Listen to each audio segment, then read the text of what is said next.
tentara Kekaisaran Jepang.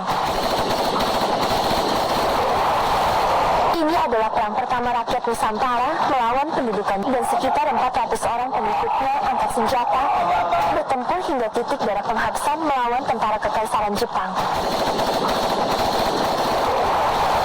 Ini adalah perang pertama rakyat Nusantara melawan pendudukan Jepang di bumi yang kelak bernama Indonesia.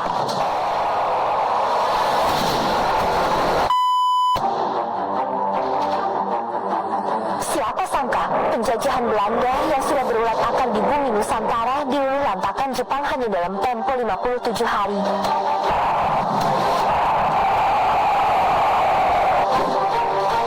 Setelah takluknya pemerintahan Hindia Belanda, pasukan Jepang mendarat di Aceh pada 12 Maret tahun 1942. Sebagaimana banyak penduduk Indonesia dan Asia Tenggara lainnya, kedatangan Jepang disambut gegap gempita oleh rakyat Aceh. Salah satu kelompok yang bersikap kooperatif terhadap pendudukan Jepang di Aceh adalah Pusat Ulama Seluruh Aceh Pusat. Penerimaan ini tak dapat dipisahkan dari sepak terjang Pusat yang sejak bertahun-tahun silam mencoba melemahkan kekuasaan Belanda yang dicap kafir di bumi Aceh. Selain itu, sebagaimana para pemimpin Indonesia lainnya yang memilih bekerja sama dengan Jepang, Pusat terbius propaganda Jepang saudara tua Asia, sekaligus guna mencegah kekejaman Jepang meledak di bumi Aceh.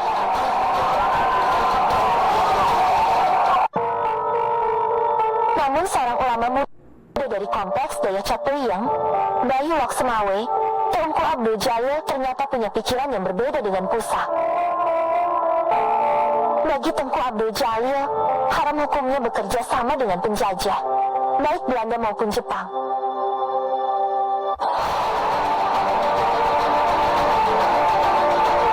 Tengku Abdul Jalil tak kuasa tutup mata ketika Jepang melecehkan akidah umat Islam. Misalnya, para tentara Jepang mandi telanjang di muka umum. Juga ritual Seikirei, penghormatan kepada Jepang dan kaisarnya dengan membungkuk ke arah bendera Jepang. Apalagi sikap dan tindakan kempetai polisi militer Jepang yang kesehar brutal bagi para pembangkang. Belum lagi kehidupan rakyat Aceh yang makin menderita karena seluruh sumber daya yang ada digunakan untuk kepentingan perang Pasifik. Genderang kemarahan pun bertalu-talu di sanubari Tengku Abdul Jalil. Akhirnya, dalam suatu ceramah di kampung Krueng Lingka Baktia, sekitar Juli tahun 1942, Tengku Abdul Jalil bertegas-tegas, rakyat Aceh harus melawan Jepang yang telah menyebabkan kekacauan dan penindasan di tanah Aceh.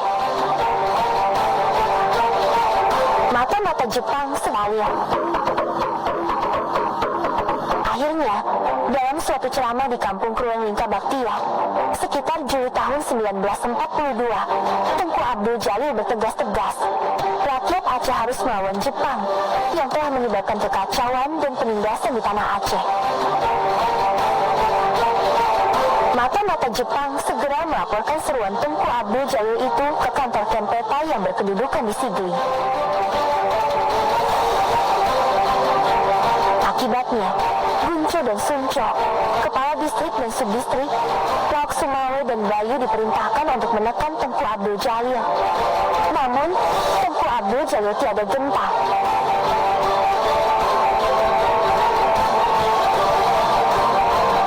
Hubungan dengan Jepang memanas ketika Tengku Abdul Jalil beserta keluarga dan sekitar 400 orang pengikutnya melakukan rapat akbar di kompleks Daya Capuyang. Dalam pertemuan itu, mereka bersumpah untuk melawan dengan tekad fisabilillah bila tentara Jepang benar-benar datang menyerang.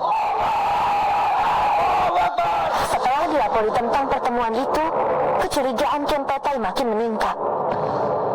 Intensitas tekanan Jepang kepada Tengku Abdul Jalil menguat. Ulama itu dipanggil ke kantor Kempetai secara bertingkat, mulai dari Laksemawe, Sigli, hingga Komandan Kempetai Aceh. Namun, Tengku Abdul Jalil bergeming. Gagal membujuk melalui pejabat distrik. Dilakukan pendekatan melalui Ule Balang dan ulama. Jepang mengutus ule balang seperti Teku Mahmud dan Teku Abdul Aziz. Sedangkan ulama yang dikirim Jepang adalah Tunku Haji Hasan Kurengkali, guru Tunku Abdul Jalil sendiri. Namun, semua usaha yang dilakukan Jepang berakhir sia-sia. Akhirnya Hayashi, seorang Kempetai, mendatangi kompleks Daya Capuyung untuk membujuk Tunku Abdul Jalil.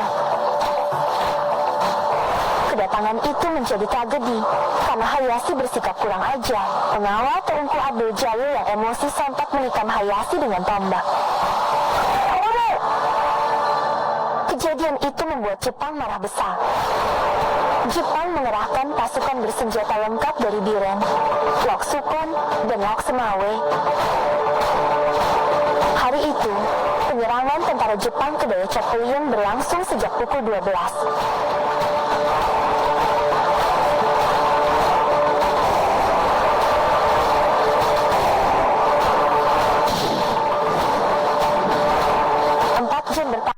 Menghadapi tembakan meriam tentara Jepang. Karena kalah persenjataan, Tunku Abdul Jalil dan pengikutnya memutuskan untuk mundur ke desa Nehen, Merurah Mulia.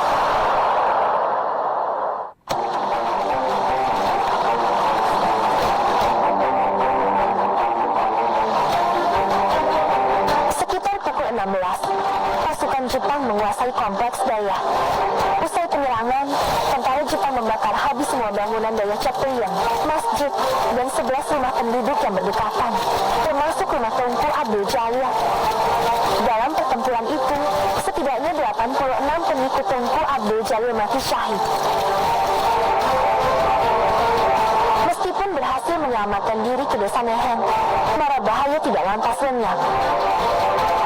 Jepang terus memburu Tunku Abdul Jalil dan pengikutnya. Metode pelacakan tentara Jepang memang luar biasa. Besoknya, pada 8 November tahun 1942, Jepang kembali menggempur posisi Tunku Abdul Jalil.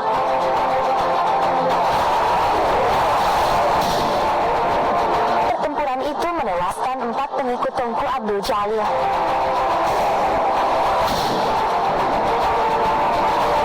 Beserta pengikutnya itu terpaksa bergeser ke Mona Sablang Bulo.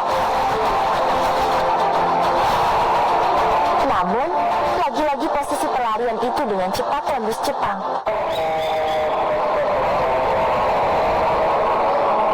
Pada 10 November tahun 1942, sesudah Tunku Abdul Jalil dan pengikutnya melaksanakan salat Jumat, serangan Jepang pun mendera. Kali ini, Jepang menggempur habis-habisan Tunku Abdul Jalil dan pengikutnya.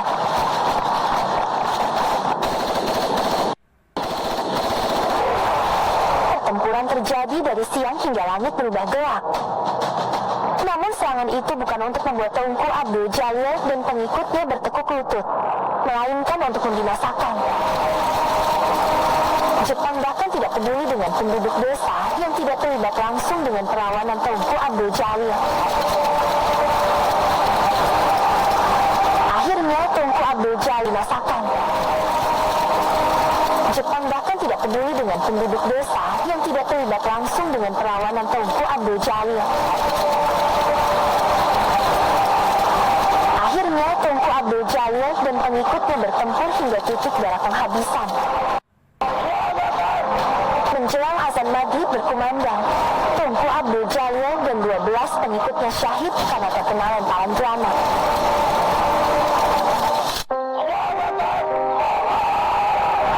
Selama Perang Bayu, 109 orang pengikut Tunku Abdul Jalil wafat dan 5 orang ditahan Jepang.